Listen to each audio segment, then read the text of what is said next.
ہر انسان کو سوچنا ہے کہ جو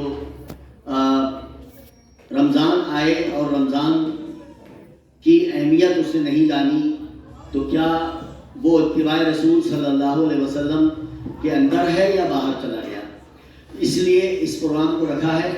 اور سوہاگ پیلیس میں اکثر ہمارے پروگرامز ہوتے ہیں. اتباع رسول صلی اللہ علیہ وسلم کے بینر تلے ایک پروگرام ہوا تھا جس میں نکاح کو آسان کرو، یہیں پر ہوا تھا. ایک اور پروگرام ہوا تھا جس میں ہماری بچیوں نے الگ الگ موضوع پر اسپیچز یہاں پر دی تھی. تو اس طرح سے ہمارے یہاں پر پروگرامز اکثر ہوتے رہتے ہیں. تو رمضان سے پہلے ایک دن پہلے یہ پروگرام ہونے جا رہا ہے. لہٰذا میں اب بالکل دیر نہ کرتے ہوئے ایک بات اور بتا دوں آپ کو کہ کچھ بکس ہیں جو وہاں پر اسٹال لگا ہوا ہے، جنہیں کوئی بھی بک چاہیے وہ وہاں سے پرچیز کر سکتے ہیں جو اچھی لگے انہیں. یہ بعد میں رہے گا. شیخ صاحب کی اسپیچ جو ہے وہ 1 گھنٹے کے قریب رہے گی. 5-6 منٹ 10 منٹ کم یا 10 منٹ زیادہ جو بھی آپ کی جو پیغام آپ دیں گے ہمیں انشاءاللہ. اور 5 سوال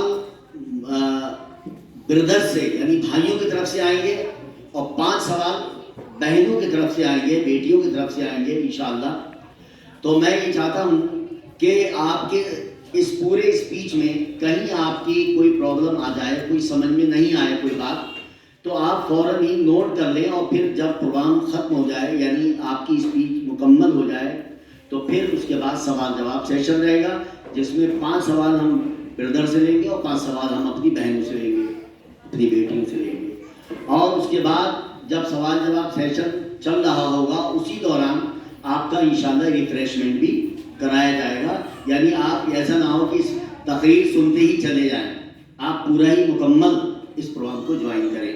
تو میں آپ بالکل دیر نہ کرتے ہوئے بلا رہا ہوں شیخ قمر الزمان سلفی حفظ اللہ کہ اس عنوان کا پورا حق ادا کریں انشاءاللہ کہ بد نصیب قوم. جزاکم اللہ خیر.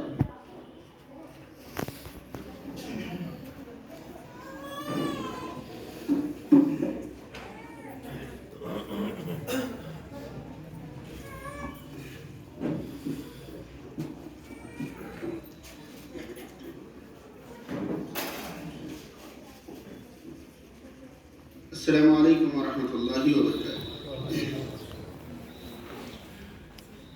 ان الحمد لله نحمده ونستعينه ونستغفره ونعوذ بالله من شرور انفسنا ومن سيئات اعمالنا. من يهد الله فلا مضل له ومن يضلل فلا هادي له. واشهد ان لا اله الا الله وحده لا شريك له وأشهد أن محمدًا عبده ورسوله. أما بعد، فإن خير الحديث كتاب الله وخير الهدي هدي محمد صلى الله عليه وسلم وشر الأمور محدثاتها وكل محدثة بدعة وكل بدعة ضلالة وكل ضلالة في النار. أعوذ بالله من الشيطان الرجيم. بسم الله الرحمن الرحيم. يا أيها الذين آمنوا اتقوا الله حق تقاته ولا تموتن إلا وأنتم مسلمون. يا أيها الناس اتقوا ربكم الذي خلقكم من نفس واحدة وخلق منها زوجها وبث منهما رجالا كثيرا ونساء واتقوا الله الذي تساءلون به والأرحام إن الله كان عليكم رقيبا. يا أيها الذين آمنوا اتقوا الله وقولوا قولا سديدا يصلح لكم أعمالكم ويغفر لكم ذنوبكم ومن يطع الله ورسوله فقد فاز فوزا عظيما. وقال تعالى في موضع آخر: يا أيها الذين آمنوا كتب عليكم الصيام كما كتب على الذين من قبلكم لعلكم تتقون. محترم علماء کرام، حاضرین مجلس، تعریف و توصیف کی تمام قسمیں اللہ رب العالمین کے لیے لائق و مناسب ہیں. درود و سلام نازل ہو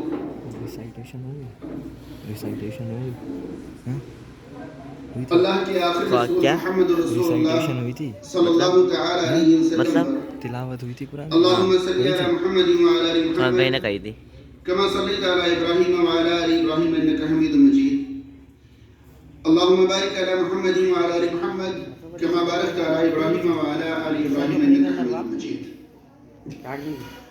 محترم حاضرین کرام، عنوان کا اعلان آپ نے سنا، بد نصیب کون؟ اس عنوان کی وضاحت بہت صاف اور آسان لفظوں میں کم سے کم وقت میں کر دینا میرا مقصد رہے گا انشاءاللہ۔ میں آپ تمام حضرات سے گزارش کروں گا کہ شروع سے آخر تک توجہ بنائے رکھیں، ایک ایک بات دھیان سے سنیں اور سن کر ایک ساتھ ساری باتوں کو ملائیں، ایک خلاصہ اور ایک مبحث انشاءاللہ آپ کے ذہن میں آ جائے گا۔ سب سے پہلی چیز، یہ جو عنوان ہے بد نصیب کون، اس عنوان کا مقصد کیا ہے، کیوں یہ عنوان رکھا گیا ہے؟ اگر ہم اس سوال کا جواب جاننا چاہیں تو ہمیں مختصر ایک بات ذہن میں رکھنی ہوگی، وہ یہ کہ یہ جو ایک دن کے بعد اللہ نے چاہا تو کل مغرب کے بعد سے جس مہینے میں ہم اور آپ داخل ہونے جا رہے ہیں، جس کو ماہ رمضان کہا جاتا ہے، رمضان ہر سال 11 مہینے کے بعد ایک مہینہ رمضان کے طور پر ہمارے سامنے آ جاتا ہے۔ اگر ہم قرآن اور حدیث میں غور کریں، اگر ہم اسلام کی تعلیمات کے اندر غور کریں کہ یہ رمضان جو ہے اس کی آمد کا مقصد کیا ہے، کیوں رمضان آتا ہے، تو ہمیں قرآن و سنت کی روشنی میں اس کے 2 مقاصد ملتے ہیں۔ رمضان کی آمد کے کتنے مقاصد ملتے ہیں؟ 2 مقاصد ملتے ہیں۔ پہلا مقصد جو ہے ہم اس کا نام دے سکتے ہیں تربیت۔ پہلا مقصد تربیت ہے اور دوسرا مقصد مغفرت ہے۔ رمضان کا پہلا مقصد تربیت اور دوسرا مقصد مغفرت۔ تربیت کیا ہے؟ آسان لفظوں میں ٹریننگ کو ہم تربیت کہہ سکتے ہیں، اور مغفرت کیا ہے؟ انسان 11 مہینے زندگی گزارتے ہوئے جو بھی اس نے کمی کوتاہی کر دی ہے، جو بھول چوک اس سے ہو گئی ہے، جو فرائض کی ادائیگی میں کمی رہ گئی، یا اس نے ناجائز امور کا ارتکاب کر لیا ہے، تو یہ رمضان کا مہینہ اس لیے آتا ہے تاکہ جو کچھ 11 مہینے میں بھول چوک ہو گئی ہے، اس مہینے کے اندر ہم عبادات کر کے ان ساری خطاؤں کو مٹا دیں، ان ساری خطاؤں کی مغفرت کروا دیں۔ گویا کہ ایک اسٹیپ اور آگے بڑھیں تو ہمیں اندازہ ہوتا ہے کہ رمضان کا 2 مقصد ہے۔ ایک مقصد کا تعلق ماضی سے ہے اور ایک مقصد کا تعلق مستقبل سے۔ اب آپ سمجھ سکتے ہیں کہ رمضان کا جو مقصد مغفرت ہے اس کا تعلق کس سے ہے، ماضی یا مستقبل؟ ماضی سے ہے کہ ماضی میں جو کچھ ہم نے کر لیا ہے، پاسٹ میں جو کچھ ہم نے کر لیا ہے 11 مہینوں میں، ان 11 مہینوں کی کوتاہیوں کو مٹانے کے لیے رمضان آیا ہے، یعنی اس کا مقصد مغفرت جو ہے وہ ماضی سے تعلق رکھتا ہے۔ اور رمضان آیا ہے تربیت کرنے کے لیے، یہ ہماری تربیت کرے گا۔ تو اس تربیت کا تعلق ماضی سے ہے یا مستقبل سے؟ مستقبل سے، تاکہ ہم ٹریننگ لینے کے بعد، تربیت حاصل کرنے کے بعد پچھلے سال سے بہتر زندگی اگلے سال گزار سکیں۔ یہی تو مقصد ہے، جو کمی رہ گئی ہے اس کو معاف کرا سکے، اور جیسی زندگی ہماری پچھلے سال تھی، آنے والی زندگی یا آنے والا سال اس سے کیا ہو جائے، بہتر ہو جائے۔ اب آپ کو سوال کا جواب مل جائے گا۔ سوال کیا تھا؟ عنوان کیا تھا؟ بد نصیب کون؟ یہ ایک سوال ہے۔ اب آپ کو آسان لفظوں میں جواب مل گیا کہ اگر کوئی شخص، بہت اچھی طرح جواب سن لیں، ایک جملے میں خطاب مکمل، بد نصیب کون؟ جس کے سامنے رمضان آیا اور گزر گیا اور وہ اپنے ماضی کی کوتاہیوں کا کفارہ نہیں کر سکا، ماضی کے گناہوں کو مٹا نہیں سکا، وہ کیا ہے؟ بد نصیب ہے۔ اور جس کے سامنے رمضان آیا اور گزر گیا اور وہ شخص آنے والے سال کے لیے اپنے آپ کو پچھلے سال سے بہتر نہیں کر سکا، وہ بد نصیب ہے۔ یعنی کہ نہ ہی اس نے رمضان کے مقصد تربیت کا فائدہ اٹھایا اور نہ ہی مقصد مغفرت کا فائدہ اٹھایا. دونوں ہی مقاصد میں وہ ناکام ہو گیا. اور یہی دو مقاصد ہیں. یاد رہے ابھی محترم عبدالصمد صاحب نے قرآن مجید کی جو آیات تلاوت کی تھی ان میں آیت نمبر 83 کیا تھی؟ یا ایھا الذین آمنوا کتب علیکم الصیام کما کتب علی الذین من قبلکم لعلکم تتقون. لگ بھگ سب کو یہ آیت یاد ہو چکی ہوگی. ہر سال رمضان کے موقع پر اتنی بار یہ آیت سنائی جاتی ہے کہ سب کو یاد ہے. اے وہ لوگوں جو ایمان لائے ہو، کتب علیکم الصیام، تم پر صیام لکھ دیے گئے. کتب لکھ دیے گئے، ہم اسے کہتے ہیں فرض کر دیے گئے. کتب علیکم الصیام، تم پر صیام لکھ دیے گئے. کما کتب علی الذین من قبلکم، جس طرح تم سے قبل، تم سے پہلے کے لوگوں پر لکھے گئے تھے. یہاں تک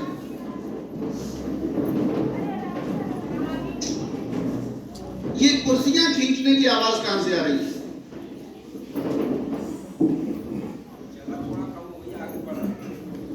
اٹھا کر رکھے، کھینچے نہیں.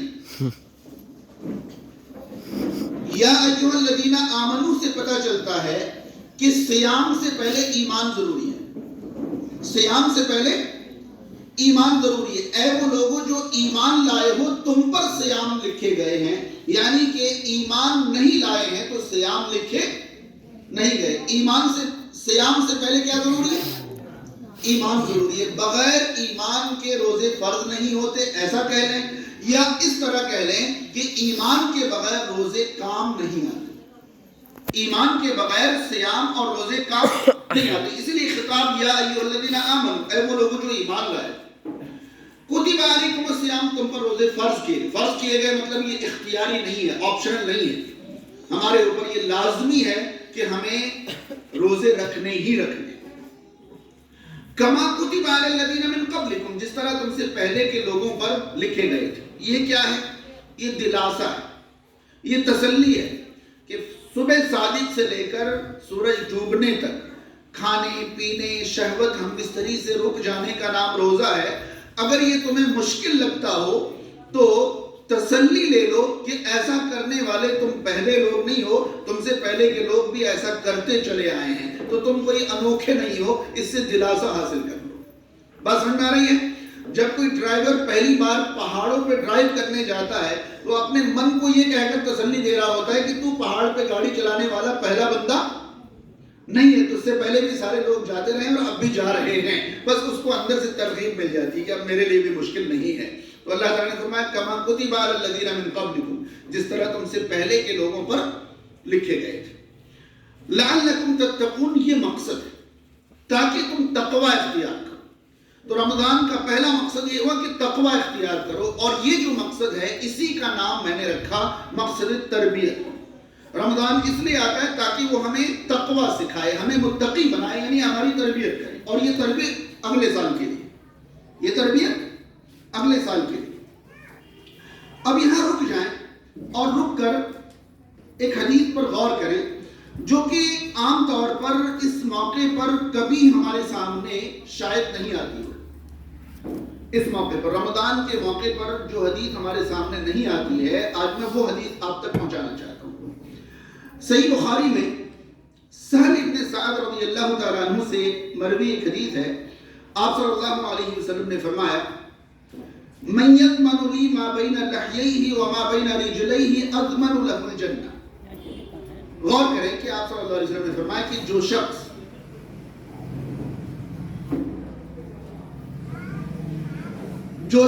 اپنے جبڑوں کے درمیان جو چیز ہے اس کی اور رانوں کے درمیان جو چیز ہے اس کی حفاظت کی گارنٹی دے سکتا ہو، میں اسے جنت کی گارنٹی دیتا ہوں.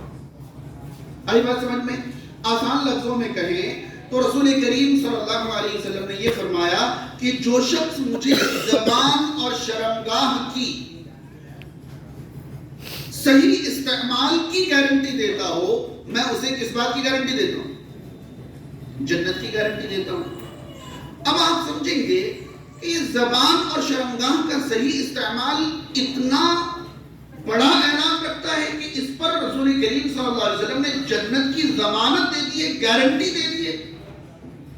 تو آپ دوسری طرف دیکھیں گے کہ رمضان میں روزے کی حالت میں ہم پر جو حلال چیزیں حرام ہو جاتی ہیں وہ کیا کیا ہے.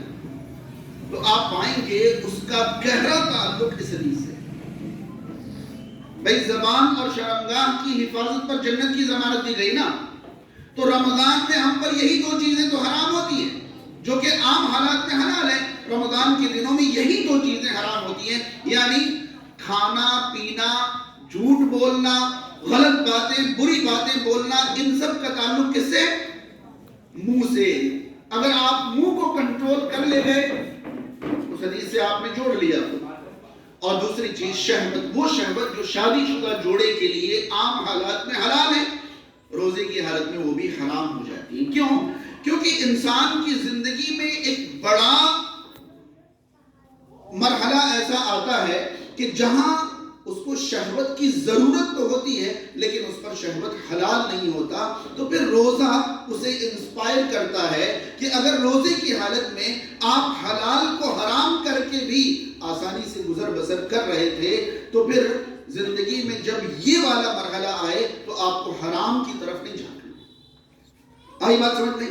تو زبان اور شرمگاہ کی حفاظت کا نام ہی روزہ ہے، اور زبان اور شرمگاہ کی حفاظت پر جنت کی بشارت ہے. اس کا مطلب رمضان آتا ہی اس لیے ہے تاکہ وہ ہمیں یہ سکھا دے کہ ہم اپنی زبان کا استعمال کیسے کریں اور ہم اپنی شہوت کا استعمال کیسے کریں. آگئی بات سمجھ میں؟ ایک آیت میں یہاں آپ تک پہنچانا چاہوں گا صرف غور کرنے کے لیے، صرف غور کرنے کے لیے. یہ بتائیے آج کے زمانے میں روزے کی حالت میں بولنا جائز ہے یا منع ہے؟ بولنا جائز ہے. لیکن قرآن مجید کی ایک آیت پر غور کریں تو مجھے لگتا ہے کہ کوئی زمانہ ایسا بھی تھا جب روزے کی حالت میں بولنا بھی منع.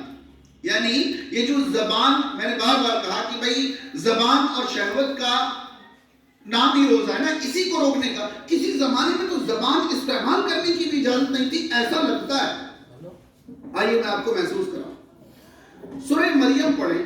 سورہ مریم کے اندر اللہ تعالیٰ نے عیسیٰ علیہ السلام کی ولادت کا قدر تفصیل سے ذکر فرمایا ہے. اللہ تعالیٰ نے عیسیٰ علیہ السلام کو بغیر باپ کے پیدا کرنے کا ارادہ فرمایا. اس کے لیے اللہ تعالیٰ نے مریم علیہ السلام کو چنا. مریم ابھی بہت عمر دراز لڑکی نہیں تھی. اللہ تعالیٰ نے جبریل امین علیہ السلام کو بھیج کر اللہ کا کلمہ کن کے ذریعے ان کو پریگننٹ کر دیا. مریم علیہ السلام اب یہ پریگننسی کے ایام تو انہوں نے آبادی سے الگ ہو کر، گھر والوں سے الگ ہو کر گزار لی اسی محراب میں جہاں وہ عبادت کے لیے رہتی تھی. لیکن جب ولادت کا وقت آیا، زچگی کا وقت آیا، تو ان کو یہ خطرہ محسوس ہوا کہ اب ولادت کے بعد میں قوم کو اور معاشرے کو کیسے فیس کروں گی. لہذا قرآن کہتا ہے کہ ولادت سے کچھ ٹائم پہلے مریم علیہ السلام آبادی سے، بستی سے ہی باہر چلی گئی اور بے آباد جگہ پر جا کر رک گئی، جنگل میں چلی گئی. اب جب بالکل زچگی کا وقت قریب آیا تو شدید درد کے مارے انہوں نے یہاں تک کہا کہ اس تکلیف سے پہلے کاش کہ میں مر جاتی، بھولی بسری ہو جاتی. یا لیتنی مت قبل ھذا وکنت نسیا منسیا. اللہ رب العالمین نے اس موقع پر 3 چیزوں کا انتظام فرمایا. پہلی چیز اللہ تعالیٰ نے ان سے کہا حزی الیکی بجذع النخلہ، کھجور کی ٹہنی پکڑ کر ہلائیں تو ساقط علیک رطبا جنیا، یہ کھجور کا سوکھا پیڑ آپ پر تازہ کھجوریں گرائے گا. یہ کھجور کا سوکھا پیڑ آپ پر تازہ کھجوریں گرائے گا. یعنی پہلا انتظام ہوا مریم علیہ السلام کے کس چیز کا؟ کھانے کا، کہ وہ کھجوریں کھائیں. اور ہم سب جانتے ہیں کہ کھجور ایک مکمل غذا ہے. عرب جو ہے کھجوروں پر پل گئے. ٹھیک ہے. اس کے بعد اللہ رب العالمین نے ان کے پیر کے نیچے نہر جاری فرمایا، چشمہ جاری فرمایا. تو یہ انتظام ہو گیا کس چیز کا؟ پینے کا. اور یہ جو زچگی ہوئی، عیسیٰ علیہ السلام پیدا ہوئے، عیسیٰ علیہ السلام پیدا ہوتے ہی اتنے خوبصورت اور حسین لگتے تھے کہ ان کو دیکھ کر دیکھنے والوں کا کلیجہ ٹھنڈا ہو جائے. اس کے بعد سورہ مریم کی آیت نمبر 26 میں آپ کے سامنے رکھنا چاہوں گا. وہ مقصد سمجھانے کے لیے جو میں بتانا چاہ رہا تھا. مقصد کیا ہے؟ اللہ رب العالمین نے فرمایا فَكُلِي وَاشْرَبِي وَقَرِّي عَيْنًا، کھاؤ پیو اور بچے کو دیکھ کر آنکھیں ٹھنڈی کرو. بھائی کھجور کھاؤ، پانی پیو اور بچے کو دیکھ کر سکون حاصل کرو، آنکھیں ٹھنڈی رکھو. فَكُلِي وَاشْرَبِي وَقَرِّي عَيْنًا. اس کے بعد غور کریں رب تعالیٰ نے کیا فرمایا. فَإِمَّا تَرَيِنَّ مِنَ الْبَشَرِ أَحَدًا، پھر اگر آپ آدمیوں میں سے کسی کو دیکھیں. فَإِمَّا تَرَيِنَّ مِنَ الْبَشَرِ أَحَدًا، پھر آپ آدمیوں میں سے اگر کسی کو دیکھیں. فَقُولِي إِنِّي نَذَرْتُ لِلرَّحْمَنِ صَوْمًا، تو آپ یہ کہہ دیں کہ میں نے رحمان کے لیے روزے کی نذر مانی ہے. فَلَنْ أُكَلِّمَ الْيَوْمَ إِنسِيًّا، تو آج ہرگز میں بھول کر بھی کوئی بات نہیں کروں. بات سمجھ میں آ رہی ہے؟ تو یہاں مریم علیہ السلام سے اللہ تعالیٰ نے یہ کہا کہ اگر آپ کو کوئی آدمی دکھے، تو ظاہر سی بات ہے اگر کوئی آدمی، پہلی بات تو یہ کہ یہ آبادی سے الگ ہو گئی ہے، عام انسان کا وہاں گزر نہیں ہے. پھر بھی اگر کوئی آدمی دکھے تو وہ آدمی دیکھتے ہی آپ سے یہی پوچھے گا نا پہلے کہ یہ بچہ کہاں سے آیا. ہاں یہی پوچھے گا. اگر کوئی آدمی دکھے تو آپ اشارے سے کہہ دینا کہ میں نے روزہ رکھا ہوا ہے لہذا آج میں بولوں گی نہیں. اب سوال یہ ہے، ابھی میں نے کیا بتایا تھا کہ قرآن کی ایک آیت ہمیں یہ محسوس کراتی ہے کہ شاید کسی زمانے میں روزے کی حالت میں بولنا بھی منع. اب یہاں غور کریں کہ میں نے روزہ رکھا ہوا ہے میں نہیں بولوں گی، تو روزے سے بولنے کا کیا تعلق؟ ہمارے اوپر تو روزے میں بولنا حرام نہیں ہے، مگر انہوں نے کیا کہا میں روزے سے ہوں اس لیے میں نہیں بولوں گی. اور نہیں بولوں گی کیا؟ فَلَنْ أُكَلِّمَ الْيَوْمَ إِنسِيًّا. ایک تو لن کے ذریعے تاکید کہ ہرگز نہیں بولوں گی، اور پھر انسیہ کے ذریعے بھول کر بھی نہیں بولوں گی. مطلب یہ ہوا کہ شاید کسی زمانے میں روزہ بولنے سے بھی منع کر دیتا. آئی بات سمجھ میں؟ یہ تو ہمارے اوپر کرم ہے اللہ تعالیٰ کا کہ بولنے سے منع نہیں کیا گیا. لیکن اتنا تو ضرور ہے کہ آپ صلی اللہ علیہ وسلم کا یہ فرمان ہے کہ اگر کوئی شخص جھوٹ بولے یا جھوٹے کاموں پر عمل کرنا نہ چھوڑے تو اسے کھانا پینا چھوڑنے کی کوئی ضرورت نہیں ہے. کیونکہ منہ کا استعمال ہم انہی دونوں کاموں کے لیے کرتے ہیں نا، یا تو کھانے پینے کے لیے یا تو بولنے کے لیے. تو اگر کوئی جھوٹ بولنا نہ چھوڑے، اگر کوئی جھوٹ پر عمل کرنا نہ چھوڑے تو اسے منہ کے دوسرے استعمال سے رکنے کی کوئی ضرورت نہیں. وہ کھانا پینا بھی کھائے، کوئی ضرورت نہیں اس کو بھوکے پیاسے رہنے. بات سمجھ میں آ رہی ہے؟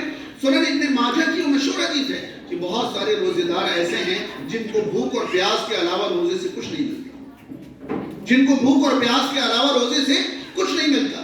سنن ابن ماجہ ہی کی ایک اور حدیث ہے کہ روزہ صرف بھوک پیاس سہنے کا نام نہیں ہے، بلکہ بےہودہ گوئی اور بے حیائی کی باتوں سے رکنے کا نام بھی روزہ ہے. کل ملا کر رمضان صرف یہ سکھانے آتا ہے کہ ہم اپنی زبان کو کیسے کس میں رکھیں، قابو میں رکھیں، کنٹرول میں رکھیں. ہماری زبان سے وہی نکلے جو اللہ کو راضی کرنے والا کلام ہو، اور ہماری زبان سے وہ باتیں ہرگز نہ نکلے جو باتیں اللہ رب العالمین کو ناراض کرنے والی باتیں. بات سمجھ میں آ گئی؟ اور اس کا عملی مشاہدہ ہم اور آپ ہر سال کرتے ہیں. کوئی بھی کسی کی بات پر یقین نہ کرے اور وہ رمضان کا مہینہ ہو تو فوراً وہ رمضان کو ثبوت بناتا کہتا ہے روزے کی حالت میں جھوٹ بولوں گا. آپ نے دیکھا کہ ایک شخص نے اپنی بات پر یقین دلانے کے لیے کس کو سبب بنایا؟ روزے کو سبب بنایا کہ میں روزے سے ہوں، جھوٹ بولوں گا کیا؟ اس کا مطلب یہ ہوا کہ روزہ زبان کو قابو میں کرنا سکھاتا ہے. اب رمضان میں تو ہم نے کہہ دیا کہ میں روزے دار ہوں، جھوٹ بولوں گا کیا؟ اب اس سے اگر ہم نے صحیح تربیت حاصل کر لی تو اگلے 11 مہینے ہم یہ کہیں گے کہ میں مسلمان ہوں، جھوٹ بولوں گا کیا؟ بات سمجھ رہے؟ لیکن ہم نے رمضان کو کبھی تربیت سمجھا ہی نہیں. ہم نے تو رمضان کو ایک مہینہ سمجھا، لہذا رمضان میں تو ہم جھوٹ سے بچ جاتے ہیں. رمضان کے فوراً بعد کہتے ہیں اب تو ہم چھٹے ہیں، اب ہم جتنا چاہیں جھوٹ بول سکتے ہیں، کیونکہ ہم نے رمضان کو تربیت نہیں سمجھا. اسی طرح رمضان کا اگلا مقصد جو ہے وہ شہوت کا استعمال ہے. آپ اس میں دیکھیں کہ رسول کریم صلی اللہ علیہ وسلم نے رمضان میں جن چیزوں کو ہمارے لیے منع فرمایا ہے ان میں اس حدیث کا بھی ایک بڑا عمل دخل ہے. کون سی حدیث کا؟ صحیح بخاری کی ایک مشہور حدیث ہے جس میں آپ صلی اللہ علیہ وسلم نے یہ فرمایا کہ انسان جو زنا کرتا ہے، جو بدکاری کرتا ہے، وہ تو ایک مخصوص عمل ہے، لیکن انسان کے جسم کے دیگر اعضاء بھی زنا کرتے ہیں. آنکھیں بھی زنا کرتی ہیں، زبان بھی زنا کرتا ہے، ہاتھ اور پیر بھی زنا کرتے ہیں. اخیر میں وہ مخصوص عمل اس کی تصدیق یا تکذیب کر دیتا ہے. اس کا مطلب یہ ہوا کہ شہوت کو ابھارنے والی چیزیں آنکھوں سے دیکھنا یہ آنکھوں کی زنا ہے. شہوت کو ابھارنے والی باتیں زبان سے ادا کرنا زبان کی زنا ہے. شہوت کو ابھارنے والی چیزوں کی طرف ہاتھ بڑھانا یہ ہاتھوں کی زنا ہے. اور شہوت کو ابھارنے والی چیزوں کی طرف قدم بڑھانا یہ پیروں کی زنا ہے. اور رمضان میں ان ساری چیزوں سے ہم بچ جاتے ہیں. ہم نے تو اتنا محسوس کیا ہے کہ ایک جہاں پر میری آفس تھی وہاں برابر میں ایک گارمنٹس اسٹور تھا جہاں سال بھر مزدور کام کرتے تھے. اس سال بھر گانا بجائے بنا کام نہیں کر پاتے تھے. پتہ نہیں ان کا کیا معاملہ تھا کہ ان کو موٹیویشن گانوں سے ہی ملتی تھی. جب تک بلند آواز میں گانے نہیں بجے وہ کام نہیں کر پاتے تھے. جیسے رمضان کا مہینہ آتا وہ سارے کے سارے مزدور جو ہیں مسلمان تھے. اب کیا کریں، رمضان نے آ کے پابندی ڈال دی، اب گانے تو سن نہیں سکتے. انہوں نے رمضان پر قوالیاں چلانا شروع کر. وہ رمضان پر قوالیاں سارے بیٹس اور میوزک اور دھوم دھڑاکے سب ایسے ہی تھے، خالی بول جو ہے تھوڑے سے بدل گئے، یعنی تھوڑا سا زور کم ہو گیا. جیسے عید کی چاند میں پھر سے گانے شروع. آئی بات سمجھ میں؟ تو یہ ہم سب لوگ اپنی زندگی میں محسوس کرتے ہیں. 2-3 سال پہلے رمضان میں وہ سارے کے سارے لوگ جو آنکھوں سے اس طرح کی چیزیں دیکھنے کے عادی تھے، جب رمضان آیا ارطغرل الغازی دیکھنا شروع کر دیا اور یہ سمجھ رہے تھے کہ ہم بہت بڑی عبادت کر رہے ہیں رمضان. تو یہ چیزیں ہمیں پریکٹیکلی روک رہی ہیں کہ ہم رمضان کے دنوں میں باقاعدہ غلط چیزیں دیکھنا پسند نہیں کرتے، غلط باتیں بولنا پسند نہیں کرتے، غلط راہ پر چلنا پسند نہیں کرتے، غلط چیزوں کی طرف ہاتھ نہیں بڑھاتے. یہی تو ٹریننگ ہے، یہی تو تربیت ہے جو ہر سال رمضان آ کر ہمیں یہ سکھاتا ہے کہ آپ اس مہینے ٹریننگ لیں اور اگلے 11 مہینے اس ٹریننگ کو اپنی لائف پر اپلائی کریں، اپنے آپ پر نافذ کریں. اور آپ کے اندر یہ واضح تبدیلی ہونی چاہیے کہ پچھلے سال آپ جس درجے کے مسلمان تھے اس رمضان کے بعد آپ اسی درجے کے مسلمان نہ رہیں، بلکہ آپ کے اسلام میں امپروومنٹ ہونا چاہیے، آپ کے اسلام میں ترقی ہونی چاہیے.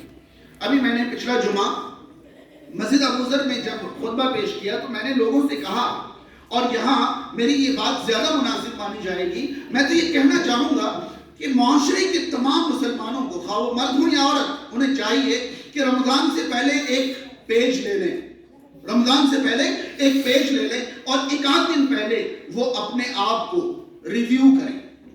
رمضان سے 1-2 دن پہلے اپنے آپ کو ریویو کریں اور اسی اعتبار سے وہ اپنے آپ کو پوائنٹس دیں. اپنے بارے میں وہ لکھیں کہ زبان کے استعمال کے بارے میں کہاں کھڑا. انسان ایک پیج لے اور اپنے آپ کو ریویو کرے، اپنے بارے میں ایک پوائنٹ لکھے کہ زبان کے استعمال کے بارے میں کہاں ہوں، شہوت کے بارے میں کہاں ہوں، عبادات کے بارے میں کہاں ہوں، فرائض کے بارے میں کہاں ہوں، حرام کے بارے میں کہاں ہوں، وغیرہ وغیرہ. وہ اپنے بارے میں ایک چارٹ تیار کرے اور بہت سارے آپشن، جیسے عام طور پر ہوتا ہے نا، جب بھی ہم کوئی سوال کا جواب دینا چاہتے ہیں آپشنز ملتے ہیں. آپ کہیں اپنے آپ کو کہ میں زبان کے استعمال کے بارے میں کیسا ہوں. 5-6 آپشن چن لیں. اگر آپ اپنی زبان پر بہت زیادہ کنٹرول رکھتے ہیں اور آپ اپنی زبان کا بہترین استعمال کر پاتے ہیں تو آپ اپنے آپ کو ایکسلنٹ دے سکتے ہیں. آپ لکھیں اپنے بارے میں کہ میں زبان کے استعمال میں ایکسلنٹ ہوں. کسی کو دکھانا تھوڑی ہے، تو آپ خود سے بات کر رہے ہیں. اگر آپ اس سے تھوڑے کم ہیں تو آپ لکھ سکتے ہیں کہ میں گڈ یا ویری گڈ ہوں، ٹھیک ٹھاک ہوں، لکھ سکتے ہیں. اگر آپ اپنی زبان کے استعمال میں اس سے بھی کمزور ہیں تو آپ فیئر لکھ سکتے ہیں کہ ٹھیک ٹھاک ہے، چل جائے گا. لیکن اگر آپ زبان کے استعمال میں ٹھیک نہیں ہیں تو آپ لکھیں ناٹ گڈ یا بیڈ لکھیں کہ میں برا ہوں زبان کے استعمال میں. اور اگر آپ زبان کے استعمال میں بہت برے ہیں تو آپ لکھیں ویری بیڈ یا ورس، اس طرح کچھ لکھیں، کیونکہ یہ جو آپ تیار کر رہے ہیں یہ تیار آپ خود کر رہے ہیں، اپنے لیے کر رہے ہیں، کسی کو دکھانا نہیں ہے، بلکہ آپ کے ظاہر کو باطن سے لگانا ہے۔ آپ یہ جو آپ نے چارٹ تیار کیا ہے یہ آپ کا ظاہر ہے، اور آپ اس چارٹ پر بہترین جگہ پہنچنا چاہتے ہیں، یہ آپ کا باطن ہے۔ آپ کے ظاہر کو باطن سے لڑانا ہے، کسی کو دکھانا نہیں ہے۔ اگر آپ برے ہیں تو لکھیے میں بہت برا ہوں، کیوں؟ تاکہ آپ کا باطن آپ کو ابھارے کہ تو بہت برا کیوں ہے، بہت برا کیوں۔ اور ہم جس معاشرے میں جی رہے ہیں یہاں تو زبان کا اتنا بدترین استعمال ہوتا ہے کہ لوگ یہاں فیشن اور شوق میں گالیاں بکتے ہیں۔ کوئی ضرورت بھائی، ہم نے آج تک یہ سنا اور دیکھا تھا کہ جب انسان کو غصہ آ جاتا ہے تو غصے میں اپنی زبان پر قابو کھو دیتا ہے اور وہ پھر گالیاں بکنا شروع کر دیتا ہے۔ مگر یہاں میں نے لوگوں کو سب سے بہترین موڈ پر گالیاں بکتے ہوئے دیکھا۔ یہ پہلا شہر ہے میری زندگی کا جہاں لوگ شاندار موڈ پر گالیاں بکتے ہیں، جہاں لوگ دستور کے مطابق گالیاں بکتے ہیں، جہاں لوگوں کی بات گالیوں کے بغیر پوری نہیں ہوتی ہے، یا تو شروع گالی سے کرتے ہیں پھر بات کہتے ہیں، یا بات کر لیتے ہیں پھر گالی سے اپنی بات کو مہر لگا دیتے ہیں کہ گالی بکی تو اپنی بات پوری۔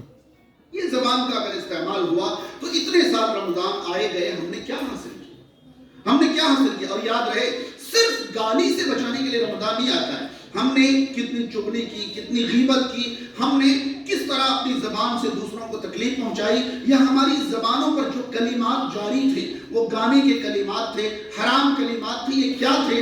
اپنی زبان پر ہم کس قدر کنٹرول کرنا سیکھ گئے، یہ رمضان کی تربیت کا مقصد تھا۔ ہم نے چارٹ بنا لیا کہ زبان کے استعمال میں ہم کہاں تھے، شہوت کے استعمال میں ہم کہاں تھے، فرائض کی ادائیگی میں ہم کہاں تھے، نوافل کی ادائیگی میں ہم کہاں تھے، حرام سے بچنے میں ہم کہاں تھے، وغیرہ وغیرہ۔ اپنے بارے میں ایک پورا چارٹ بنائیں اور اس کو اٹھا کے ایک طرف رکھ دیں اور پورا رمضان ٹریننگ لیں، پورا رمضان ٹریننگ لیں۔ کس کے اکارڈنگ؟ اس چارٹ کے اکارڈنگ۔ اس چارٹ کے آپ چارٹ میں جہاں کھڑے ہیں اس سے بہتر بننے کی کیا کریں؟ آپ ٹریننگ لیں، اور جب رمضان مکمل ہو جائے پھر سے چارٹ نکالیں، اور اس کے بعد آپ خود اپنے آپ کو نمبر دیں، خود اپنے آپ کو مارکس دیں اور دیکھیں کہ آپ اس سے بہتر ہو گئے یا نہیں۔ یقین مانیں اگر ایک انسان ہر پوائنٹ میں ورس اور بدترین بھی ہو اور اس طرح وہ رمضان کو گزارے تو انشاءاللہ 2-3 رمضانوں کے بعد وہ اپنے اندر کافی سدھار محسوس کرے گا۔ اگر رمضان آیا گزر گیا تو ہماری زندگی میں کچھ ایسے لوگ ہیں جنہوں نے 25 30 یا 20 یا 15 رمضان گزار چکے ہیں اور ان کی زندگی میں کوئی تبدیلی نہیں آئی۔ اس کا مطلب نہ انہوں نے تربیت حاصل کی ہے اور نہ ہی انہوں نے مغفرت کا سامان کیا ہے، جو کہ اگلا پوائنٹ آ رہا ہے۔ تو تربیت کا پہلو آپ سمجھ گئے۔ میں نے یہ بتایا کہ رمضان کے آنے کا 2 بنیادی مقصد ہے، ایک تربیت یعنی ٹریننگ اور ایک مغفرت یعنی گناہوں کا کفارہ۔ اب علماء کرام محفل میں موجود ہیں، آپ ان سے پوچھیں یا رمضان کی فضیلت کے بارے میں جتنی حدیثیں آپ کو مل سکے وہ ساری حدیثیں آپ ایک جگہ جمع کر کے دیکھ لیں تو آپ کو حیرانی ہوگی کہ رمضان کی ساری فضیلتوں کا تعلق کسی نہ کسی طرح سے ان 2 مقاصد کی طرف ہے۔ رمضان کی فضیلت کی ساری حدیثیں ان دونوں مقاصد کے ارد گرد گھومتی ہیں۔ میں آپ کو محسوس کراؤں، میں نے بتایا کہ رمضان کا پہلا مقصد ٹریننگ ہے، اور ٹریننگ کے دوران انسان کو آسانی دی جاتی ہے، یہ ہم سب جانتے ہیں۔ ٹریننگ کے دوران انسان کو کیا کیا جاتا ہے؟ آسانی دی جاتی ہے۔ مان لیجئے ایک شخص کو آپ رسی پہ چلنا سکھانا چاہتے ہیں، تو جب پہلی بار آپ رسی پہ چلنا سکھائیں گے، جب ٹریننگ دیں گے، کیا تب بھی کوئی پروٹیکشن نہیں رکھیں گے یا رکھیں گے؟ بھائی آپ نیچے گدا بچھائیں گے، ممکن ہے کہ آپ جالی بچھائیں، ممکن ہے کہ آپ اس کو رسی سے دونوں طرف سے باندھ کے تھوڑا سا سہارا دیں، کریں گے نہیں کریں گے؟ یہ کب تک کریں گے؟ جب تک وہ کیا کر رہا ہوگا؟ ٹریننگ لے رہا ہوگا۔ جب اس کی ٹریننگ پوری ہو جائے گی اب آپ نیچے سے جالی بھی ہٹا دیں گے، گدا بھی ہٹا دیں گے، رسیاں بھی ہٹا دیں گے، آپ کہیں گے آپ ایسی چلو، کیونکہ ایسے ہی چلنے کے لیے تو آپ کو تیار کیا جا رہا تھا۔ یہ جو جالے گدے وغیرہ تھے یہ تو ٹریننگ کے لیے تھے۔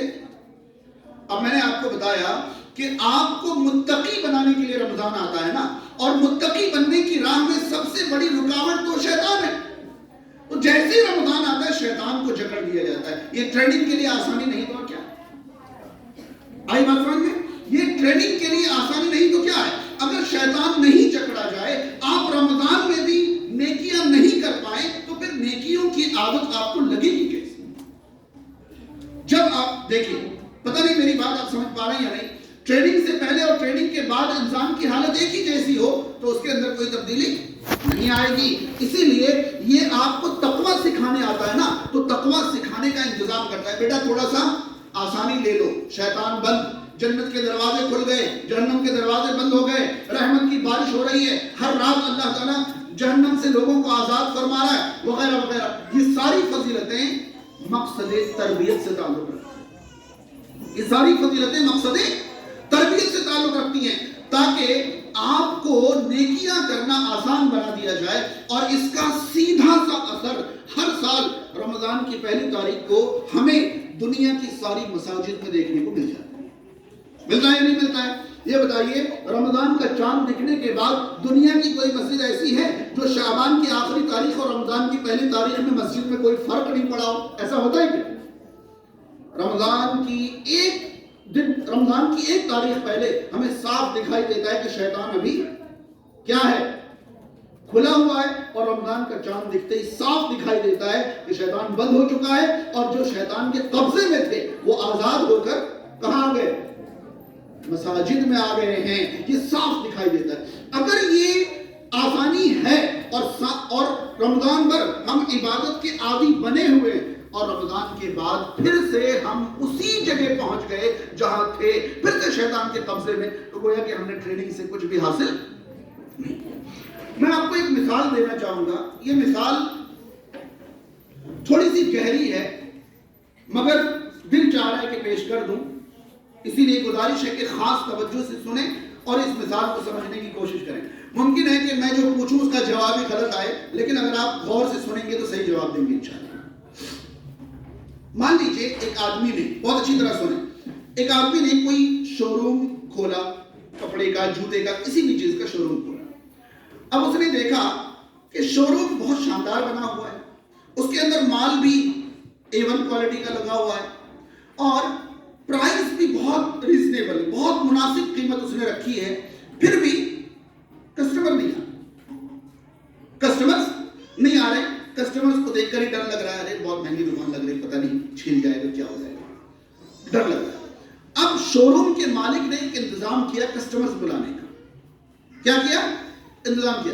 اس نے اس شو روم کے باہر بڑے بڑے ہولڈنگز لگا دیے، sale 70% off, 80% off, buy one get one free, get 2 free, get 3 free. ایسا اس نے بہت سارے ہولڈنگز لگا دی. کس چیز کے؟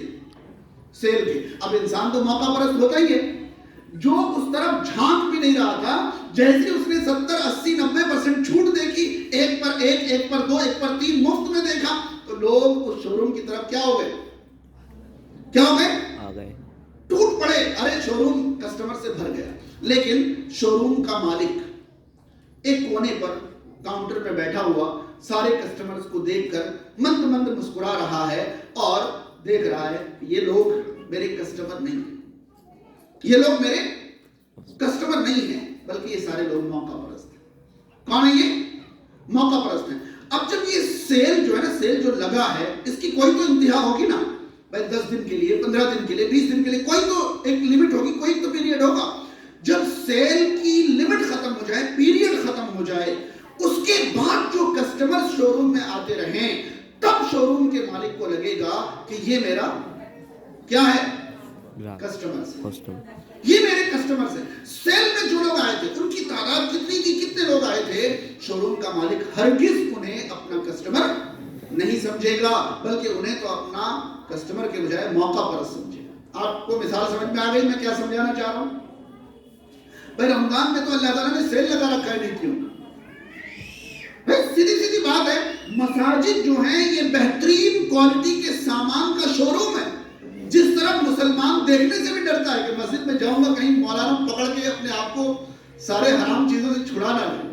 مسلمانوں کو مسجد کے قریب سے گزرتے ہوئے ڈر لگتا ہے کہ کوئی مولانا کی نظر تو نہیں پڑ رہی، کہ ایسا نہ ہو کہ بلا لے ادھر آؤ، اور جان بچا کے مسجد سے بھاگتے ہیں. اب رمضان سے پہلے مولانا کھڑے ہو کے ڈسکاؤنٹ کا اعلان کر دیتے ہیں کہ بھائی 1 کرو گے تو اتنا ملے گا، تھوڑا سا کرو گے بہت ملے گا، ڈھیر سارا آفر جو ہے اناؤنس ہو گیا. اب دوسرے دن یہ موقع سارے کے سارے رمضان میں یہ ڈسکاؤنٹ سے فائدہ اٹھانے کے لیے, یہ آفر لوٹنے کے لیے مساجد میں ٹوٹ پڑتے ہیں. اللہ رب العالمین دیکھ کر مسکرا رہا ہوتا ہے, بیٹے آ گئے موقع لوٹنے کے لیے. لیکن اللہ تعالیٰ انہیں اپنا فرما بردار بندہ نہیں مان. کیسے مان لے گا جو صرف موقع پر اللہ کی فرما برداری کرے؟ ہاں, اگر کوئی شخص اس رمضان میں, جیسے شو روم والے نے سیل اس لیے لگایا تھا تاکہ لوگ آئیں, سامان خریدیں اور خرید کر اس کا استعمال کریں اور اس کے استعمال کے عادی بن جائیں, انہیں پتہ چل جائے کہ ہمارے یہاں کتنا اچھا سامان ملتا ہے, کتنی مناسب قیمت ہے, ہم کتنا بہترین سامان, یہی پتہ کرانے کے لیے سیل لگایا تھا نا. اللہ رب العالمین نے یہی انتظام فرمایا کہ بیٹا ایک بار سال میں مسجد آ کے دیکھ تو لے کم سے کم. تو جو بندہ مساجد میں آ کر عبادات کا عادی بن جائے, گناہوں سے باز رہنے کا عادی بن جائے اور پھر رمضان کے بعد بھی وہ بہترین زندگی گزارے, وہ اللہ کا فرما بردار مانا جائے گا کہ رمضان سے پہلے وہ فرما بردار نہیں تھا, رمضان نے اسے کیا بنا دیا؟ فرما بردار بنا دیا. اب وہ واقعی اللہ کا فرما بردار بنتا ہے. تو اس مقصد سے رمضان آتا ہے, اس لیے نہیں کہ بس آیا ایک مہینہ ہے, آنا ہے, آتا ہے اور آ کے چلا جاتا ہے, یہ ہرگز نہیں ہے. تو انشاءاللہ اس بار ہم اپنے رمضان کو بامقصد بنائیں گے.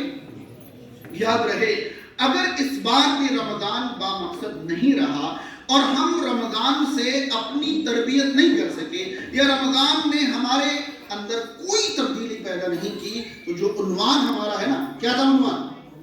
بد نصیب کون, اس میں سے ایک نام ہمارا چھوٹ گیا اگر ہم اپنی تربیت نہیں کر سکتے. ٹھیک ہے, اب عنوان کا دوسرا پہلو ہے, رمضان کا دوسرا مقصد کیا ہے؟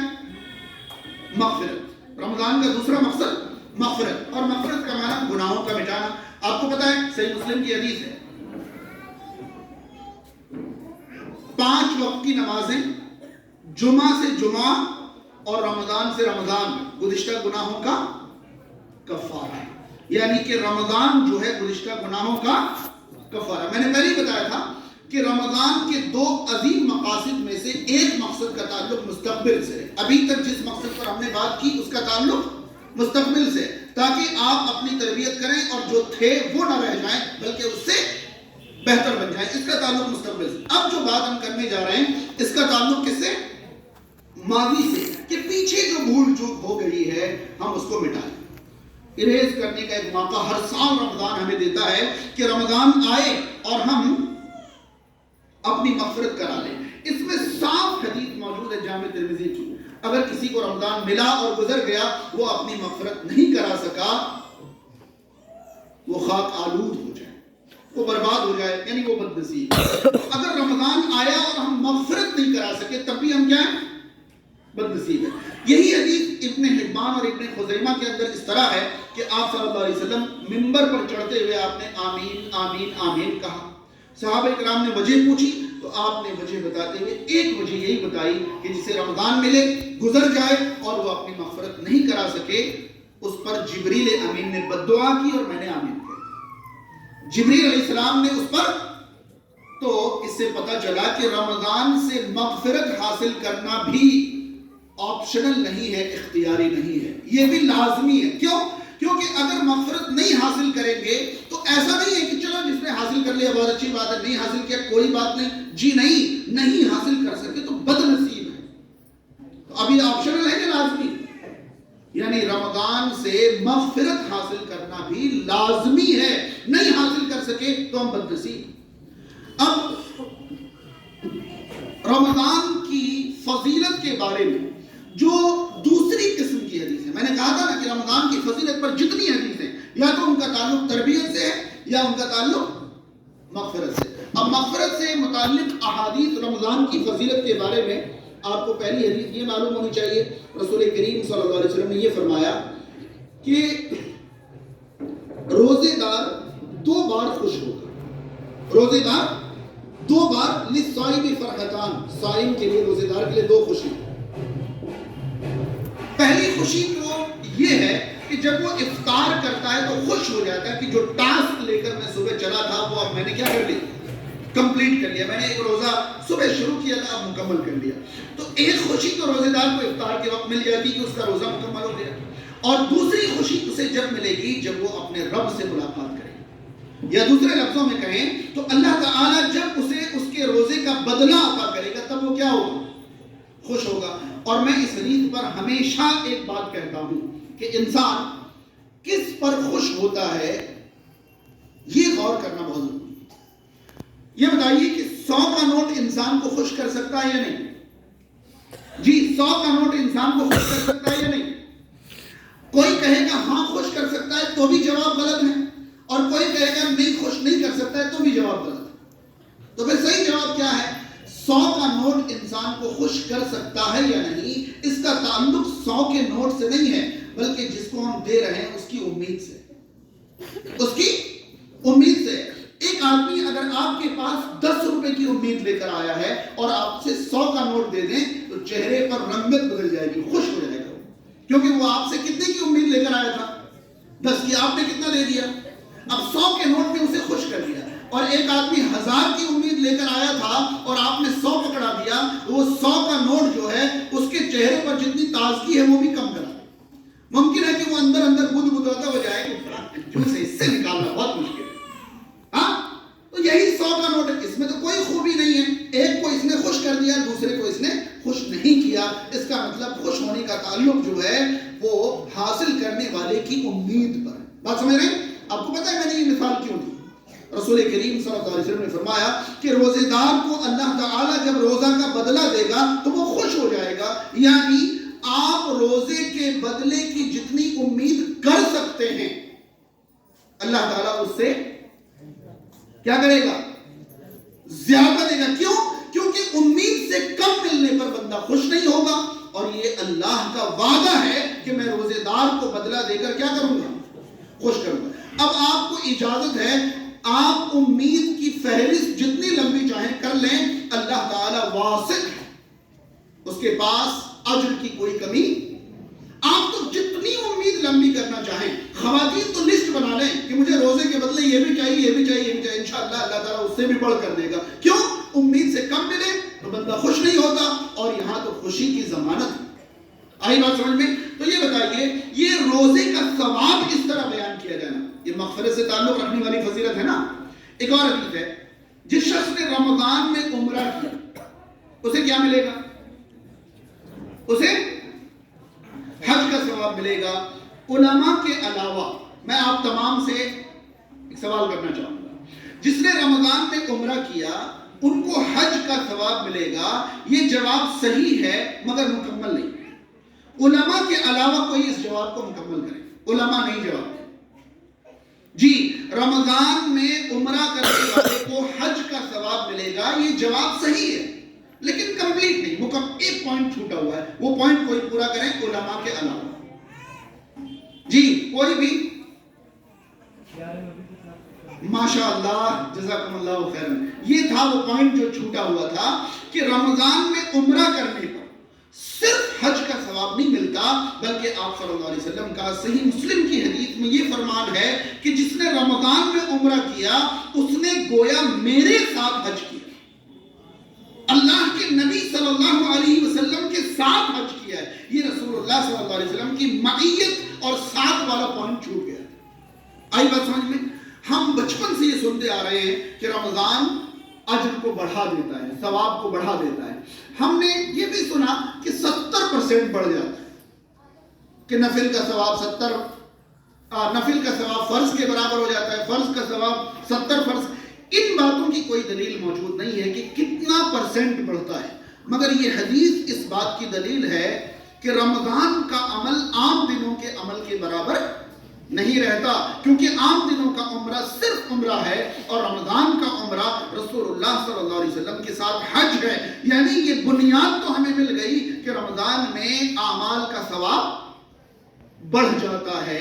یہ بھی وہی فضیلت ہے جو مغفرت سے تعلق رکھنے والی. بھائی جب آپ کو آفر دیا جائے گا کہ تھوڑا کرو بہت پاؤ، تبھی تو آپ مغفرت حاصل کرنے کی طرف آگے بڑھیں گے. اور چلیں سنن ابن ماجہ کی ایک لمبی حدیث، سنن ابن ماجہ کی ایک لمبی حدیث ہے، میں صرف مفہوم آپ تک پہنچاؤں. ایک صحابی ہے ابو طلحہ انصاری طلحہ بن عبید اللہ رضی اللہ تعالیٰ عنہ، فرماتے ہیں کہ رسول کریم صلی اللہ علیہ وسلم کے زمانے میں دو لوگ دوست تھے آپس میں. آئے اور نبی کریم صلی اللہ علیہ وسلم پر ایمان لائے. دو لوگوں نے آپ صلی اللہ علیہ وسلم پر ایک ساتھ ایمان لائے. ٹھیک ہے. اب وہ دونوں مدینہ میں رہنے لگے, زندگی گزارنے لگے. ان میں سے ایک جو ہے وہ عبادت میں بہت زیادہ محنت کرتا تھا, بہت زیادہ عبادتیں کرتا تھا, اور دوسرا نارمل عبادت کرتا تھا, نارمل زندگی جیتا تھا. جو شخص بہت زیادہ عبادت کرتا تھا وہ ایک دن آپ صلی اللہ علیہ وسلم کے ساتھ جنگ میں شریک ہوا اور شہید ہو گیا. یعنی اس کی موت بھی کیسی موت ہوئی؟ شہادت کی موت ہوئی. دوسرا والا جو نارمل جیتا تھا, بہت زیادہ عبادت نہیں کرتا تھا. بہت زیادہ عبادت نہیں کرتا تھا کا مطلب فرض چھوڑ دیتا تھا, ایسا ہرگز نہیں ہے, کیونکہ اس زمانے میں فرض چھوڑنے والا تو ایک بھی بندہ نہیں تھا. سمجھ رہے ہیں؟ یعنی کہ وہ ضروری عبادات کرتا تھا, نوافل بہت زیادہ نہیں کر پاتا تھا. یہ کہنے کا مطلب یہ جو کم عبادت والا ہے یہ 1 سال اور جیا اور اپنے گھر میں بستر پر اس کو مارا. آئی بات سمجھ میں؟ ایک آدمی کے ساتھ ایمان لاتا ہے, دونوں ایک ہی دن میں مسلمان ہوتے ہیں. ایک بہت زیادہ عبادت کرتے ہوئے شہید ہو جاتا ہے اور دوسرا نارمل عبادت کرتے ہوئے نارمل موت مرتا ہے, مگر اس سے 1 سال کی لائف زیادہ پاتا ہے. دونوں میں سے فضیلت والا کون ہے؟ پہلا والا. ظاہر سی بات ہے, کامن سینس یہ کہتا ہے, اس نے زندگی بھر عبادت زیادہ کی, پھر اس کو موت بھی کیسی آئی؟ شہادت والی آئی. اب طلحہ بن عبید اللہ کہتے ہیں کہ میں نے ایک رات خواب میں ان دونوں کو دیکھا, تو یہ دونوں جنت کے دروازے پر کھڑے ہیں. اندر سے فرشتہ آیا اور جس کو نارمل زندگی اور نارمل موت ملی تھی اس سے کہا اندر جائیے, آپ جنت میں داخل ہو جائیے. اور جو زیادہ عبادت اور شہید کی موت ملی تھی وہ باہر کھڑے انتظار کر رہے ہیں. وہ پہلے نارمل والے کو پہلے داخل کر دیا گیا. اب تھوڑی دیر کے بعد وہ آئے اور دوسرے والے سے, وہ شہید والے سے, چلیے آپ بھی آئیے. آ گئے اور آپ بھی آئیے کہہ کر طلحہ بن عبید اللہ سے کہا واپس جاؤ, ابھی تمہارا ٹائم نہیں ہوا. خواب ہے نا, تو خواب میں طلحہ بن عبید اللہ وہاں کھڑے ہیں جنت کے دروازے پر, دونوں کو بلا لیا اور ان سے کہا تم واپس جاؤ, ابھی تمہارا ٹائم نہیں ہوا.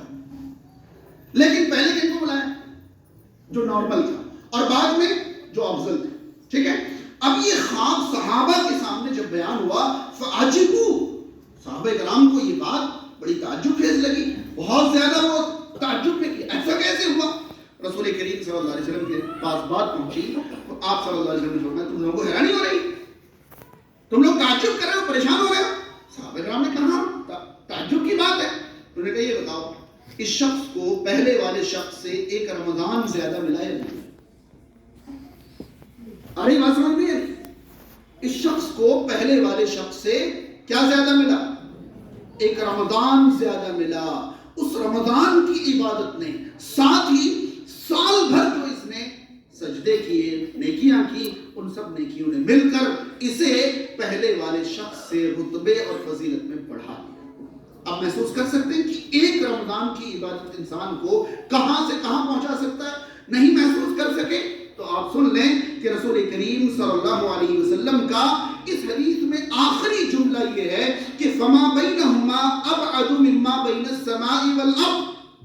ارے یہ 1 رمضان اور 1 سال کی عبادت زیادہ کرنے کی وجہ سے, پہلے زیادہ عبادت گزار اور شہید کی موت مرنے والے سے یہ زمین اور آسمان سے زیادہ اونچے مرتبے پر 1 رمضان زیادہ ملنے کی وجہ سے.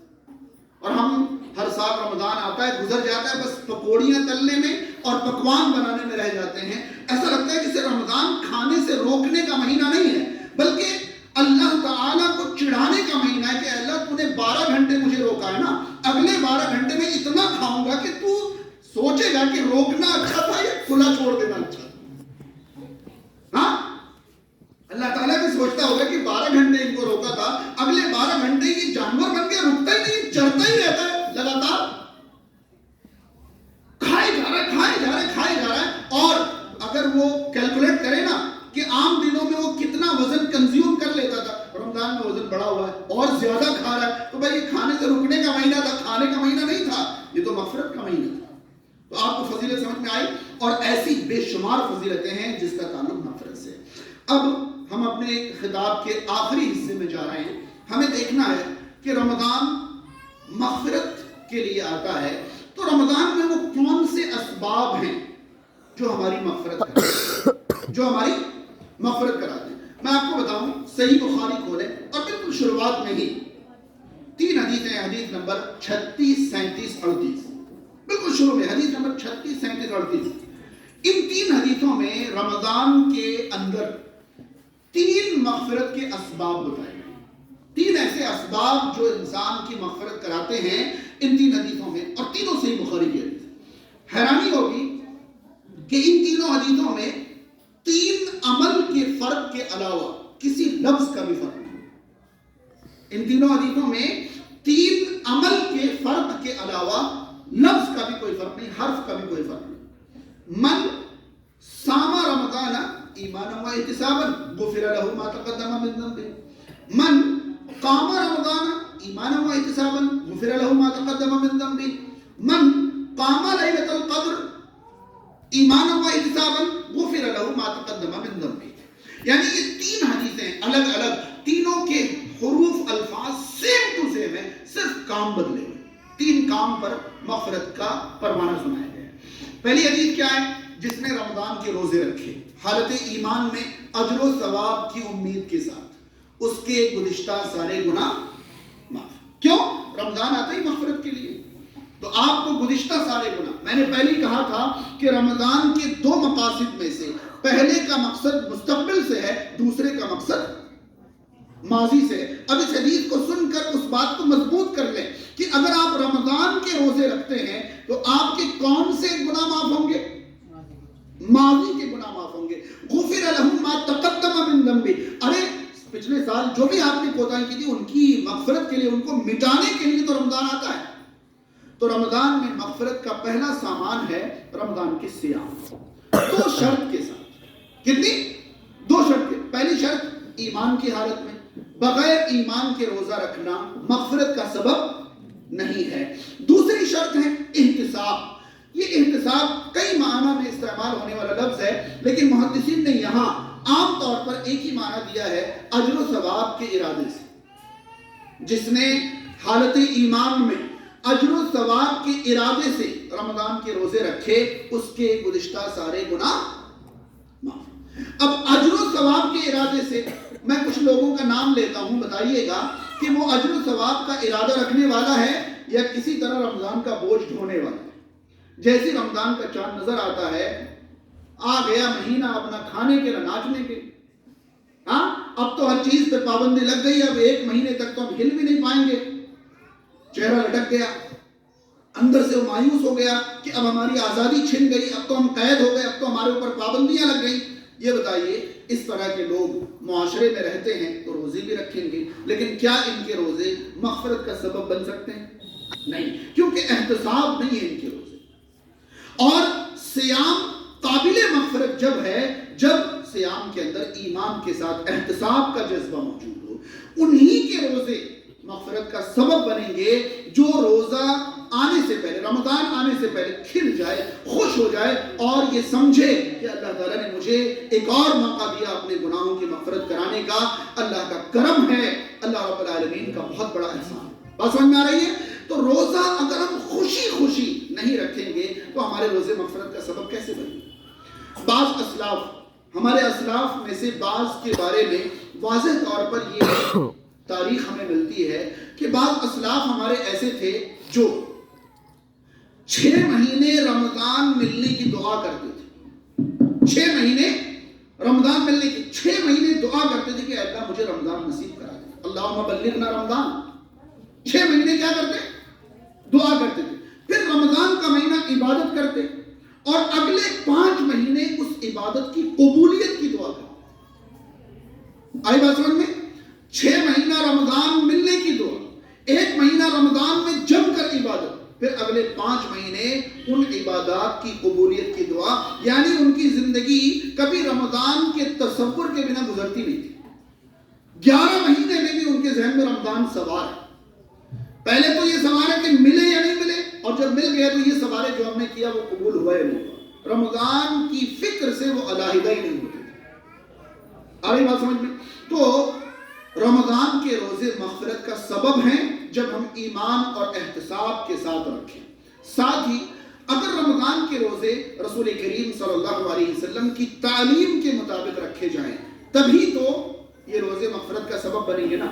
رمضان کے روزے رکھے ہوئے ہیں اور دل کو سمجھا رہے ہیں کہ بیٹا گانا سننے کا ٹائم نہیں ہے, قوالی سن کے تسلی کر لے, تو یہ کیسے مغفرت کا سامان ہو جائے گا؟ یہ مغفرت کا سامان نہیں ہو سکتا.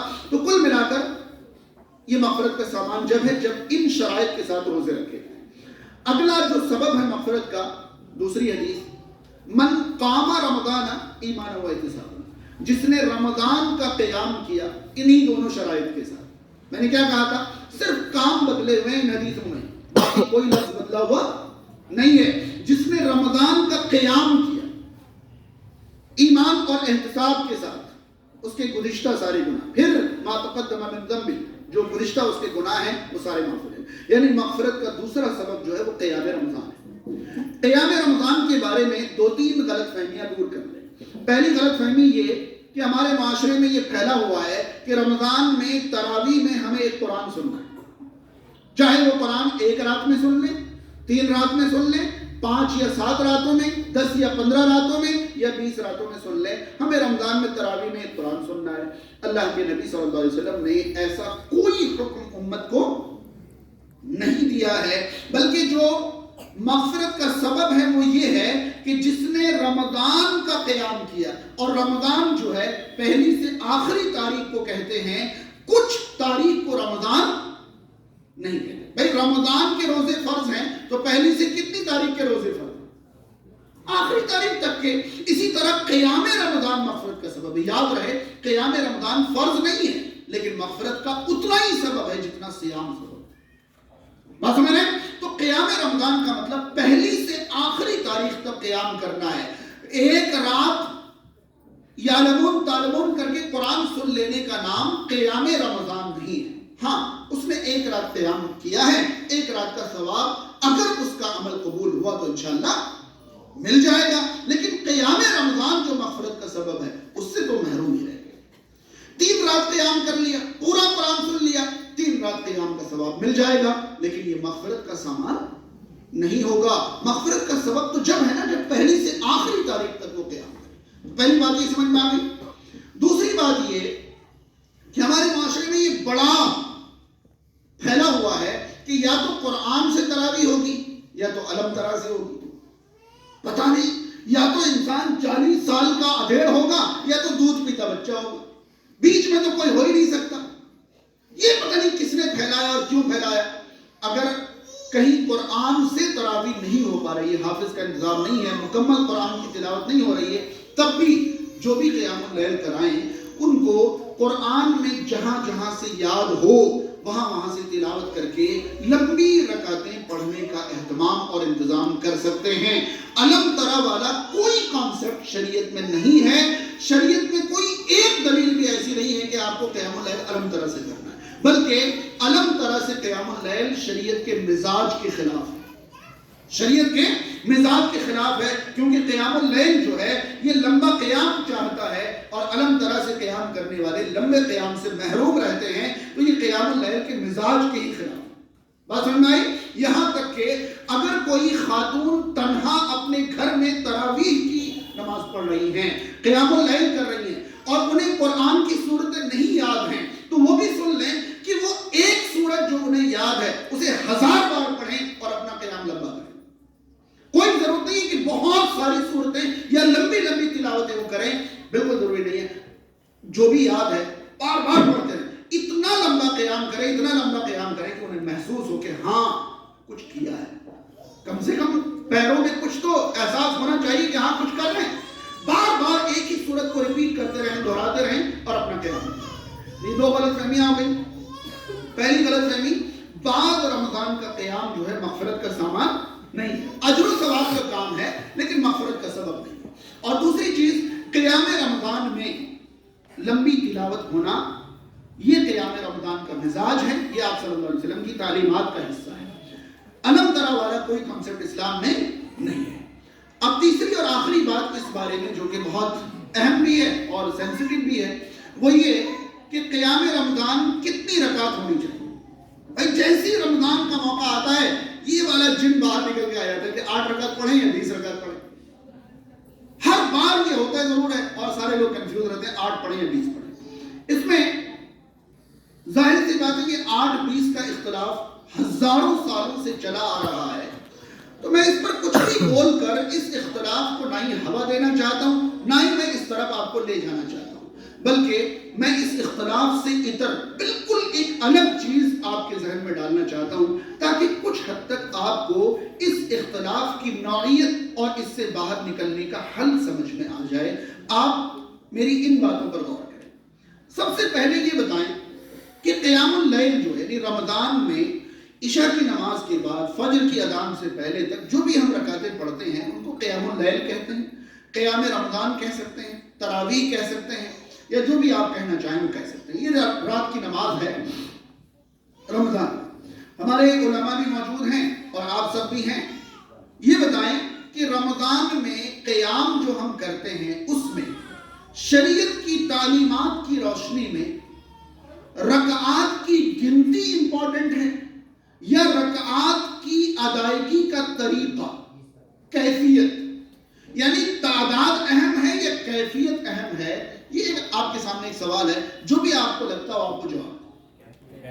بھائی قیام اللیل جو ہے، قیام رمضان جو ہے، اس میں رکعات کی تعداد اہم ہے یا ادائیگی کی کیفیت ہے؟ کیا اہم ہے؟ جب تعداد اہم ہے ہی نہیں تو ہم تعداد پر ہزاروں سالوں سے لڑ رہے ہیں، اور جو کیفیت اہم ہے اس پر شاید ہم نے کوئی خاص لیکچر نہیں سنا، کوئی خاص اختلاف نہیں دیکھا ہوگا، کوئی خاص حجت اور بحث بازی نہیں دیکھی ہوگی، جبکہ آپ سب کا اتفاقی جواب ہے کہ قیام رمضان میں تعداد سے زیادہ کیفیت اہم ہے۔ ٹھیک ہے، تعداد کی اہمیت اپنی جگہ، لیکن کیفیت کی اہمیت تعداد کی اہمیت سے۔ ایک بات بتائیں، اگر کوئی شخص 2 رکعت نماز لمبی تلاوت سے پڑھے تو اس کو 2 رکعت پڑھنے میں 20، 25، 30 منٹ بھی لگ سکتے ہیں۔ ایک آدمی نے 30 منٹ میں 2 رکعت نماز قائم کی اور اس میں ڈھیر سارا قرآن پڑھا، اور دوسرے آدمی نے اس 30 منٹ میں 23 رکعتیں مار دی اور باہر نکل گئے۔ دونوں میں سے کون زیادہ عبادت گزار، زیادہ فضیلت والا نہیں، زیادہ عبادت کرنے والا کون ہوا؟ 23 والا، کیونکہ اس کی گنتی بڑھ گئی۔ یہی لاجک ہے۔ بھائی ایک آدمی آدھے گھنٹے میں 2 رکعت پڑھ رہا ہے، مگر وہ آدھا گھنٹہ اللہ کی عبادت کر رہا ہے، اور دوسرا آدھے گھنٹے میں 23 پڑھ کے نکل گیا، تو صرف گنتی بڑھنے سے اس کی عبادت بڑھ جائے گی؟ یہ کیسے سوچ لیا ہم نے؟ آدھا گھنٹہ اس نے بھی عبادت کی ہے اور آدھا گھنٹہ۔ اگر رکعات کی گنتی بڑھانا اہم ہوتا تو رسول کریم صلی اللہ علیہ وسلم اپنی رات کی نمازوں میں لمبی تلاوتیں نہ کرتے، لمبا قیام نہ کرتے، بلکہ چھوٹی چھوٹی رکعتیں پڑھ کر اپنی رکعتوں کی کیا بڑھاتے؟ گنتی بڑھا دیتے۔ اب علماء بیٹھے ہیں، ان سے پوچھیں کہ آپ صلی اللہ علیہ وسلم اپنے قیام میں رکعات بڑھانے پر توجہ دیتے تھے یا قیام لمبا کرنے پر توجہ دیتے تھے؟ قیام لمبا کرنے۔ کچھ مثالیں دے دیتا ہوں میں، بہت مختصر۔ اللہ کے نبی صلی اللہ علیہ وسلم اتنا لمبا لمبا قیام فرماتے تھے رات کی نماز میں کہ قدم سوج جاتے تھے۔ ہاں، اور آپ کو معلوم ہے یہ پیر سوجنے کا جو معاملہ ہے نا، اگر انسان کا پیر مسلسل پوزیشن چینج کرتا رہے تو انسان کا پیر سوجتا نہیں ہے۔ اسی لیے ہم میں سے کسی کا پیر سوجا ہوا نہیں ہے، کیونکہ ہم بار بار اپنے پیر کے پوزیشن کو کیا کر رہے ہیں؟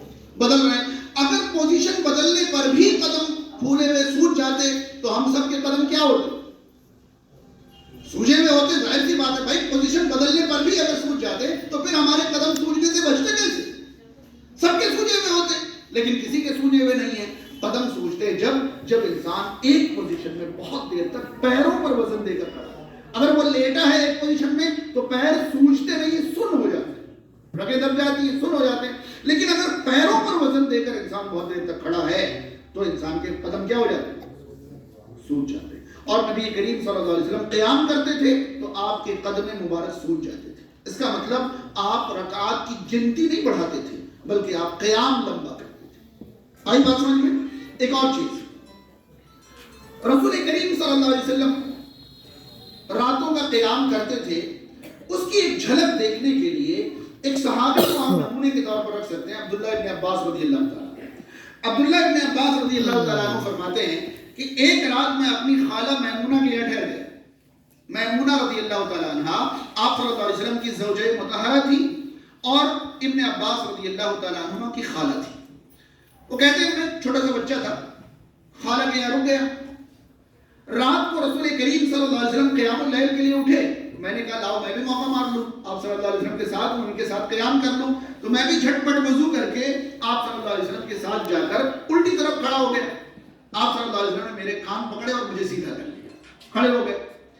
اب جو ہے رسول کریم صلی اللہ علیہ وسلم نے رات کی نماز شروع کی تو آپ نے جب تلاوت شروع کی نا تو سورہ بقرہ شروع کر دی.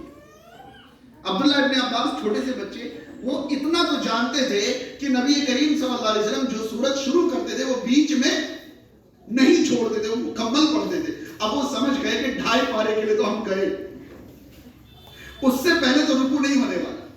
اب یہ 2.5 پارے پورے ہو گئے. یہ محسوس کرا رہا ہوں میں کہ رکعت اہم ہے یا کیفیت ہے, تعداد اہم ہے یا کیفیت ہے. اس کے بعد وہ فرماتے ہیں کہ جیسے تیسے سورہ بقرہ کی تلاوت مکمل ہوئی تو رسول کریم صلی اللہ علیہ وسلم نے سورۃ النساء شروع کر دی. میں سمجھا ہو گیا تھا, سورۃ النساء پوری کر دی. مجھے لگا کہ اب رکوع کریں گے, مگر آپ صلی اللہ علیہ وسلم نے پھر سے آل عمران شروع کر دی. یاد رہے میں جس حدیث کا حوالہ دے رہا ہوں اس میں سورتوں کی ترتیب ایسی ہی بتائی گئی ہے. پہلے سورہ بقرہ پڑھی, پھر سورہ نساء پڑھی, پھر سورہ آل عمران پڑھی. اس سے علماء استدلال کرتے ہیں کہ اگر کوئی قرآن کی تلاوت آگے پیچھے کر لے نماز میں تو انشاءاللہ اس کی نماز میں کوئی کمی نہیں ہوگی. یہ الگ بات ہے کہ ترتیب کا لحاظ رکھنا زیادہ بہتر اور افضل ہے, لیکن آگے پیچھے اگر تلاوت ہو جائے تو کوئی حرج نہیں ہے. اب عبداللہ کہ یہ جب آل عمران شروع ہوا نا میرے دل میں خیال آیا کہ چھوڑ چھاڑ کے بھاگ لوں, مگر کسی طرح کر کے میں نے نماز پوری کی.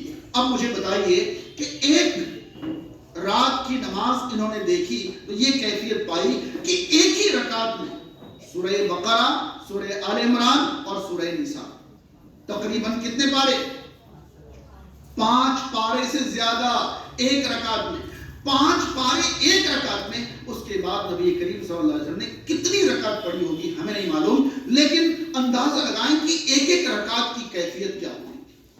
تو بتائیے تعداد اہم ہے یا کیفیت ہے؟ کیفیت ہے. اور آگے بڑھے, عمر ابن خطاب رضی اللہ تعالیٰ عنہ نے اپنے زمانے میں دیکھا کہ لوگ تنہا قیام اللیل کر رہے ہیں. کوئی ایک امام ہے ان کے پیچھے 2-4 لوگ, کوئی ایک امام ہے ان کے پیچھے کچھ لوگ, کوئی اکیلے ایسے. انہوں نے کہا کہ ایک امام کے پیچھے اگر میں سب کو جمع کر دوں تو بہت اچھا ہوگا. انہوں نے ابی ابن کعب اور تمیم داری رضی اللہ تعالیٰ عنہما کو امام بنایا اور ان سے کہا کہ آپ دونوں جو ہیں لوگوں کو نماز پڑھائیں. کون سی نماز؟ تراویح کی نماز, قیام اللیل پڑھائیں. اب سعید بن یزید تابعی ہیں, موطا امام مالک کے اندر روایت موجود ہے, وہ کہتے ہیں کہ یہ ابی ابن کعب اور تمیم داری جو قیام اللیل کراتے تھے, جو تراویح پڑھاتے تھے, یہ 200 آیتیں پڑھتے تھے ایک ایک رکعت. کتنی؟ 200. یہ عمر ابن خطاب رضی اللہ تعالیٰ عنہ کے زمانے کی بات کر رہا ہوں. یہ یقرؤون بالمئین, یہ 200 آیتیں ایک ایک رکعت. اور پتہ ہے پہلے پارے میں 144 آیتیں, پورے پارے میں کتنی آیتیں؟ 174, یعنی لگ بھگ 1.5 پارہ تو یہ ایک رکعت میں پڑھتے تھے. اور اس کا ایفیکٹ اسی حدیث میں 2 بتایا گیا. پہلا تو یہ کہ ہم لوگ لاٹھیوں پہ ٹیک لگا کر کھڑے ہونے پر مجبور ہو جاتے, کھڑا نہیں ہوا جاتا تھا اتنا لمبا, لاٹھیوں پہ ٹیک لگا, اب سہارا لینا پڑتا تھا. بات سمجھ رہے, سہارا لے کر کھڑا ہونا پڑتا تھا, پہلا ایفیکٹ. اور دوسرا, کچھ صحابہ کرام کہتے ہیں ہمیں تو ڈر لگتا تھا کہ کہیں سحری نہ نکل, کہیں سحری. اور پتہ ہے شروع کب کرتے تھے؟ کب شروع کرتے تھے؟ عشاء کے بعد شروع کرتے تھے, اور انہیں ڈر لگتا تھا کہ کہیں سحری کا ٹائم ختم ہے. ارے رات بھر قیام کرنے کے باوجود انہیں لگتا تھا کہ کہیں سحری بھی پار نہیں کرا دیں. تو بتائیں قیام کا لمبا ہونا اہم ہے یا رکعات کی گنتی بڑھنا ہے؟ یہاں میں ایک بات آپ کو ضرور بتا دوں کہ بہت سارے علماء کرام ایسے ہیں جنہوں نے یہ لکھا ہے. ہمارا موقف کیا ہے یہ الگ بات ہے, لیکن بہت سارے علماء کرام ہیں جنہوں نے یہ لکھا ہے کہ شروع میں لمبی لمبی تلاوتیں کرا کے 8 اور 3 11 رکعتیں پڑھایا جانا یہ عمر ابن خطاب رضی اللہ تعالیٰ عنہ کے زمانے کا بھی عمل تھا. پھر جب یہ دیکھا گیا کہ رکعتیں کم ہونے سے قیام لمبا ہو رہا ہے اور دشواری ہو رہی ہے تو تو رکعتیں بڑھا کر تھوڑی سی راحت دے دی. اسی لیے بہت سارے علماء کرام نے یہ لکھا ہے کہ رکعتوں کی تعداد پر کوئی تعین آپ کو شریعت میں نہیں ملے گی.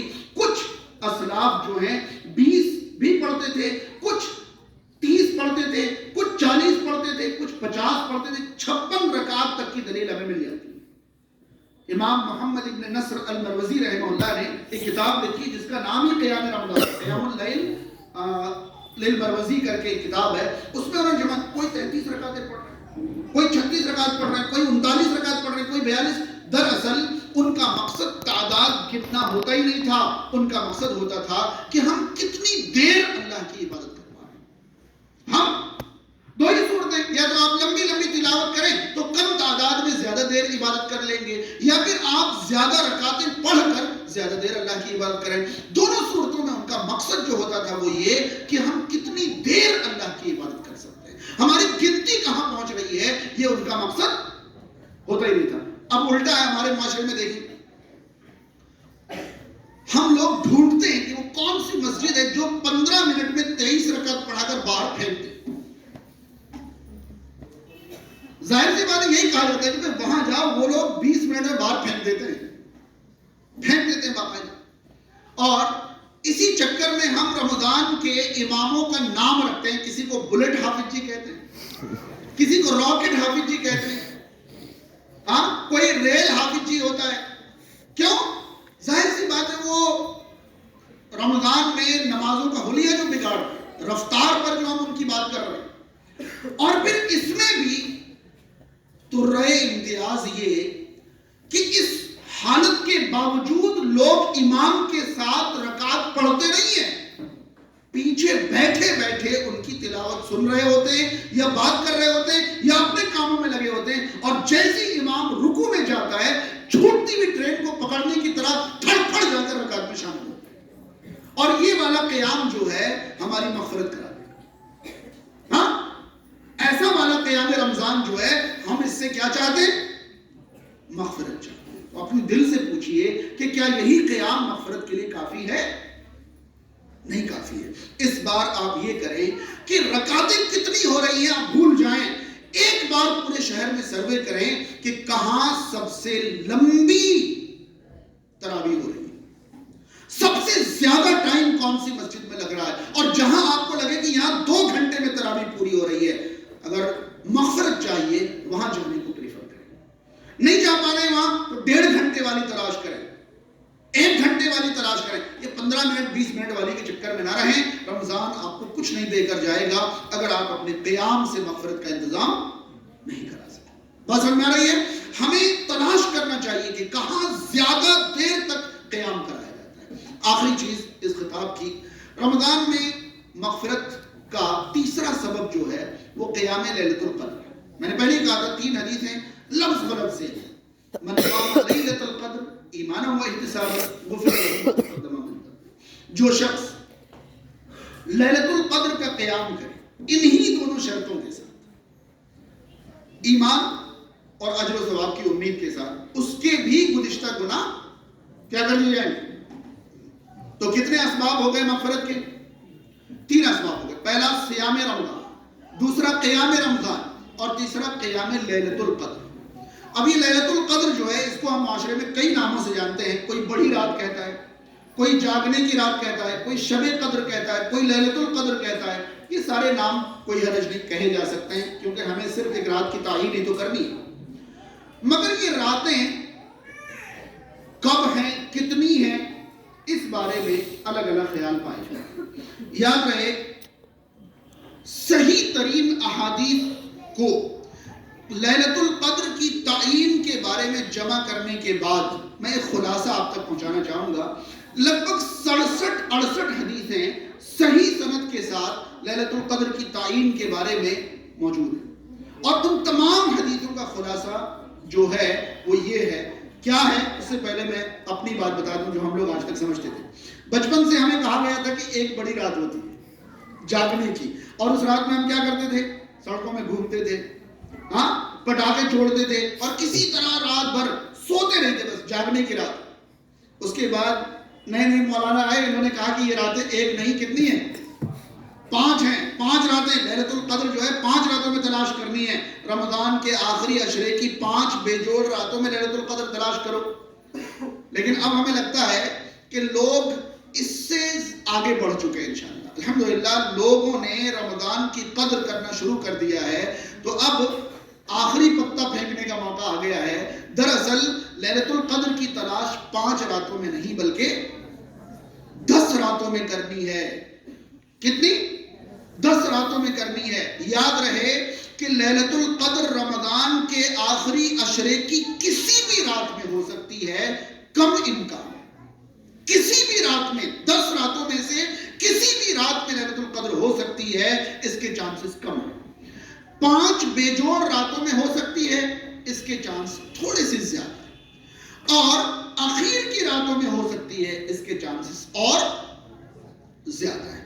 بات سمجھ رہے ہیں؟ اور ساری حدیثوں کا خلاصہ یہ لیلۃ القدر کی تعین کے بارے میں جب آپ حدیثیں پڑھیں گے تو آپ پائیں گے کہ 3 راتیں باقی رہ گئیں تب آپ نے ایسا کیا، 2 راتیں باقی رہ گئیں، 7 راتیں باقی رہ گئیں، 9 راتیں باقی رہ گئیں. اور ان سب حدیثوں کو جوڑیں گے تو اس میں جوڑ بے جوڑ دونوں راتیں شامل ہو جاتی ہیں. یعنی رمضان کے آخری عشرے کی 10 میں سے کسی بھی رات میں لیلۃ القدر ہو سکتی ہے. اسی لیے اللہ کے نبی صلی اللہ علیہ وسلم آخری عشرے کی 5 راتیں نہیں جاگتے تھے. کتنی راتیں جاگتے تھے؟ آپ صلی اللہ علیہ وسلم کے بارے میں صحیح بخاری کی مشہور حدیث ہے کہ جب آخری عشرہ آتا رسول کریم صلی اللہ علیہ وسلم کمر کس لیتے تھے. شد مئزرہ، کمر کس لیتے تھے. وہ احیا لیلہ، راتوں کو زندہ کرتے تھے. زندہ کرنے کے کیا مطلب؟ جاگتے تھے. وہ ایقظ اہلہ، اور اپنے گھر والوں کو بھی جگا. صرف جاگتے نہیں تھے بلکہ جگاتے. موسٹ امپورٹنٹلی کتنی راتیں؟ 10 راتیں. جب آخری عشرہ آتا پورا عشرہ کمر کس کے راتوں کو جاگتے اور گھر والوں کو جگاتے تھے. صحیح بخاری کی ایک اور مشہور حدیث ہے کہ رسول کریم صلی اللہ علیہ وسلم رمضان کے آخری عشرے میں عبادات میں جتنی محنت کرتے تھے سال میں کبھی اتنی محنت نہیں کرتے. رمضان کے آخری عشرے میں جتنی عبادت کرتے تھے سال میں کبھی کسی 10 دن میں اتنی عبادت نہیں کرتے. کتنے دنوں میں؟ 10 دنوں میں. ایک اور بات، آپ صلی اللہ علیہ وسلم نے مدنی زندگی میں 10 سالوں میں سے 9 سال رمضان میں اعتکاف کی حالت میں ہی گزارے. آپ صلی اللہ علیہ وسلم نے اپنی مدنی زندگی کے 10 میں سے 9 سال رمضان کا آخری عشرہ کس میں گزارا. اور اعتکاف میں انسان کیا کرتا ہے؟ عبادات ہی کرتا ہے. اور کتنے دن؟ 10 دن. میں نے جو کہا کہ 10 میں سے 9، وہ 1 سال جو رہ گیا تھا وہ بھی آپ صلی اللہ علیہ وسلم اعتکاف کے لیے مسجد میں تشریف لے گئے. مگر اس بار آپ نے دیکھا کہ ایک خیمہ اور پڑ گیا، دوسرا خیمہ اور پڑ گیا، تیسرا خیمہ اور پڑ گیا. آپ نے پوچھا کہ بھائی یہ خیمہ کس کا ہے؟ تو بتایا آپ کی فلاں زوجہ مطہرہ کا. یہ کس کا ہے؟ تو آپ کی ایک اور زوجہ مطہرہ. یہ کس کا ہے؟ آپ کی ایک اور زوجہ مطہرہ. اللہ کے نبی نے فرمایا میرا خیمہ اکھاڑو، میرا خیمہ اکھاڑو. اپنا ہی خیمہ اکھاڑا، ٹینٹ اکھاڑا کہ میں نہیں کر رہا ہوں اعتکاف. یہ نیکیوں کا ارادہ ہے، یہ ٹشن چل رہا ہے. اللہ کے نبی صلی اللہ علیہ وسلم کا جملہ آل بیرو تريدین، نیکیاں چاہتی ہو تم لوگ. تو بہرحال آپ نے اس سال رمضان میں اعتکاف نہیں کیا. لیکن جیسے رمضان گزرا شوال میں 10 دنوں کا آپ نے اعتکاف فرمایا. یعنی آپ نے سال میں 10 سالوں میں 10 اعتکاف کیے ہیں، لیکن ایک اعتکاف رمضان میں نہیں ہو پایا تھا اس وجہ سے. اور آخری سال آپ صلی اللہ علیہ وسلم نے 10 نہیں بلکہ کتنے دنوں کا اعتکاف کیا؟ 20 دنوں کا اعتکاف فرمایا تھا. کل ملا کر ہمارا یہ ارادہ ہونا چاہیے کہ ہم رمضان کا آخری عشرہ لیلۃ القدر کی تلاش میں گزاریں گے. جوڑ بے جوڑ کوئی فرق نہیں کرے. ہمیں رمضان کے آخری عشرے میں لیلۃ القدر تلاش کرنی انشاءاللہ. اب اگلا سوال آتا ہے کہ لیلۃ القدر کی تلاش میں ہمیں کرنا کیا چاہیے. بڑا کنفیوزنگ ہے. عام طور پہ آپ دیکھیں گے جن لوگوں کو عبادت نہیں کرنی ہے وہ مولاناؤں کو لاتے ہیں اور کہتے ہیں مولانا بیان کریں. بڑا مزہ آتا ہے کہ مولانا اکیلے بیچارے انرجی ویسٹ کر رہے ہیں، باقی سارے لوگ تو مزے سے پانی بھی پی رہے ہیں، چائے بھی پی رہے ہیں، انرجی بھی لے رہے ہیں اور سن رہے ہیں. بس سن کے اگر لیلۃ القدر ہو جائے تو اس سے اچھی اور کیا بات. مولانا تھکے، چلو بھائی کوئی نعت پڑھنے والا بلاؤ، کوئی حمد پڑھنے والا بلاؤ، کچھ بھی کرنے والا بلاؤ. یاد رہے اگر ہم لیلۃ القدر کی عبادت کو شریعت میں تلاش کریں کہ شریعت میں لیلۃ القدر کی رات کیا کرنا آیا ہے، تو ابھی میں نے حدیث پڑھی تھی قیام کرنا. من قام لیلۃ القدر، جس نے لیلۃ القدر کا قیام کیا، تو یاد رہے لیلۃ القدر کی اصل عبادت جو ہے وہ تو قیام ہے. اب ایک بات یہاں سمجھنے کی وہ یہ کہ رمضان میں مغفرت کے اسباب میں سے ایک سبب تو صیام ہے اور دو سبب قیام. ایک سبب کیا ہے؟ صیام یعنی رمضان کے روزے، اور دو اسباب جو ہیں وہ قیام ہے. ایک قیام رمضان اور ایک قیام لیلۃ القدر. اگر کوئی ذرا سا بھی غور کرے تو اس کو یہ محسوس ہوگا کہ رمضان دو قسم کا قیام چاہتا ہے، ایک قیام رمضان اور ایک قیام لیلۃ القدر.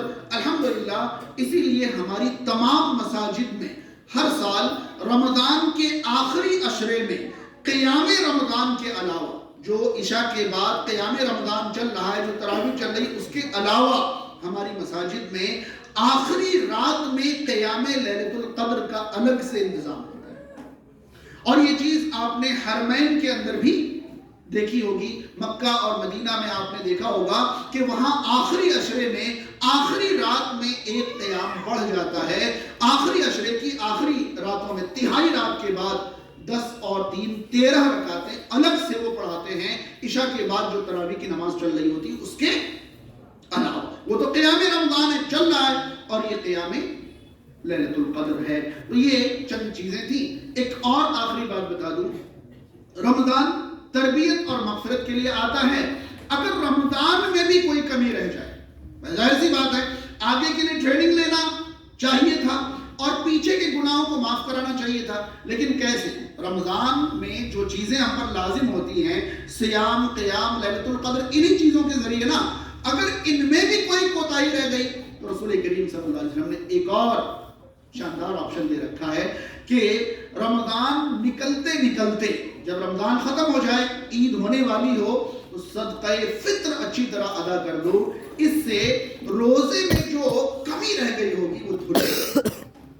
سمجھ رہے ہیں؟ اللہ تعالیٰ ہم تمام کو رمضان سے اپنی تربیت کرنے کی توفیق عطا فرمائے، رمضان سے اپنی مغفرت کرانے کی توفیق عطا فرمائے. اللہ تعالیٰ اس رمضان کو ہمارے لیے باقی تمام رمضانوں سے زیادہ نتیجہ خیز اور بابرکت بنائے. سماج اور معاشرے میں جو لوگ بیمار ہیں اللہ تعالیٰ انہیں شفا عطا کرے، جو پریشان حال ہیں اللہ تعالیٰ ان کی پریشانیوں کو دور فرمائے، جو دنیا سے جا چکے ہیں اللہ تعالیٰ ان کی مغفرت کرے، اور جو دنیا میں زندہ ہیں اللہ تعالیٰ انہیں اللہ کی مرضی کی زندگی گزارنے کی توفیق عطا. آمین. والسلام علیکم ورحمۃ اللہ وبرکاتہ.